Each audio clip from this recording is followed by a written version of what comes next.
Salut! Aujourd'hui, on va parler d'un objet magique qui, je pense, est l'un de mes préférés. La carte du maraudeur. Tout le monde doit le savoir, mais je préfère le rappeler au cas où. La carte du maraudeur est, comme son nom l'indique, une carte. Celle-ci représente Poudlard et tous ses passages secrets. Mais ce n'est pas tout. On peut voir où vont les personnes dans Poudlard.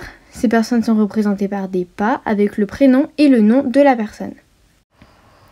Jamais aucun élève, même Harry Potter, Ron Weasley, Hermione Granger ou encore Tom Jedusor, n'a exploré le château et les terres de Poudlard aussi complètement et illégalement que les 4 créateurs et contributeurs à la carte du maraudeur. Autrement dit, James Potter, Sirius Black, Remus Lupin et Peter Pettigrew. De base, James, Sirius et Peter n'ont pas été poussés à explorer la cour de l'école de nuit uniquement par le diable, bien que cela ait joué un léger rôle. Mais par leur désir d'aider leur cher ami Remus Lupin à supporter sa lycanthropie. Avant l'invention de la potion Wholesband, Lupin a été obligé de subir une transformation atroce à chaque pleine lune. Une fois que son état a été découvert par ses 3 meilleurs amis, ils ont cherché un moyen de rendre ces transformations moins solitaires et douloureuses, ce qui les a amenés à devenir animagi non enregistrés, bien sûr, afin qu'ils puissent lui tenir compagnie sans se nuire. La capacité de Sirius Black, Peter Pettigrew et James Potter à devenir respectivement un chien, un rat et un cerf leur a permis d'explorer le château de nuit sans être détectés. L'intérieur du château, quant à lui, a été cartographié au fil du temps à l'aide de la cape d'invisibilité de James Potter. On peut considérer la carte du maraudeur comme un témoignage durable de la capacité magique avancée des 4 amis, dont le père, le parrain et le professeur préféré de Harry Potter. La carte qu'ils ont créée pendant leur séjour à Poudlard semble être un morceau de parchemin vierge, à moins qu'elle ne soit activée par la phrase « Je jure solennellement que mes intentions sont mauvaises ». Une phrase qui, dans le cas de 3 des 4 fabricants, doit être comprise comme une blague. Le « mauvaise » dont ils ont écrit n'a jamais dénoté la magie noire, mais la violation des règles de l'école. Une bravade similaire se manifeste par leur utilisation de leur propre surnom sur la carte.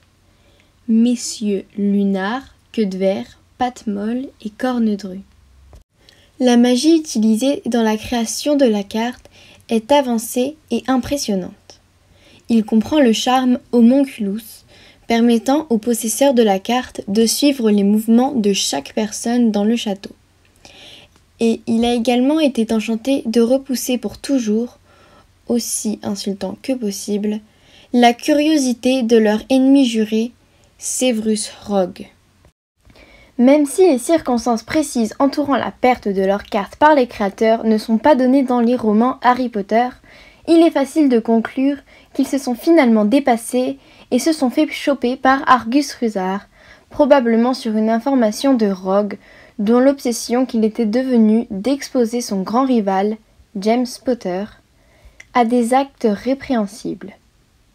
La carte a été confisquée au cours de la dernière année de Sirius, James, Remus et Peter, et aucun d'entre eux n'a été en mesure de le voler à Rusard, bien préparé et suspect.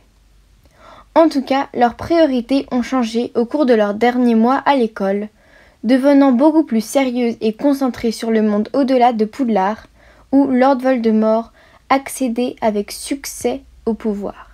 Les 4 créateurs de la carte du maraudeur seront bientôt intégrés dans l'organisation dirigée par Albus Dumbledore, l'Ordre du Phénix.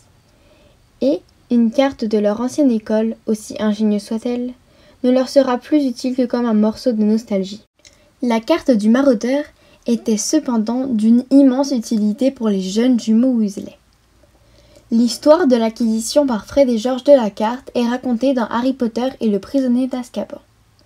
Pour faire simple, ils s'étaient fait choper par Rusard lors d'une de leurs nombreuses conneries, et ils ont réussi à détourner son intention pour la voler. C'était une marque de leur haute estime pour Harry Potter et de leur croyance qu'il avait besoin d'aide pour un destin qu'aucun d'eux n'avait encore pleinement compris, qui lui ont ensuite offert la carte, la transmettant involontairement à l'enfant d'un enfant des créateurs. La carte du maraudeur a ensuite été confisquée à Harry Potter par un mange-mort déguisé à l'école, qui l'a reconnue comme une source probable de sa propre découverte. Ce que J.K. Rowling en pense.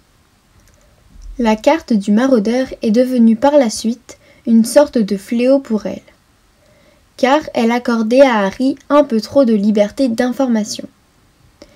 Elle n'a jamais montré à Harry qui reprenait la carte du bureau vide du supposé Maugrey Follioy, et elle regrettait parfois de ne pas avoir profité de cette erreur pour la laisser là. Cependant, elle aime le moment où Harry regarde le poing de Ginny se déplacer dans l'école dans les reliques de la mort. Donc, dans l'ensemble, elle est heureuse d'avoir laissé Harry récupérer sa propriété légitime. Voilà, c'est déjà la fin de cette vidéo. Comme d'habitude, n'hésitez pas à me dire dans les commentaires les vidéos que vous aimeriez bien voir sur ma chaîne prochainement. Sur ce, moi je vous dis au revoir.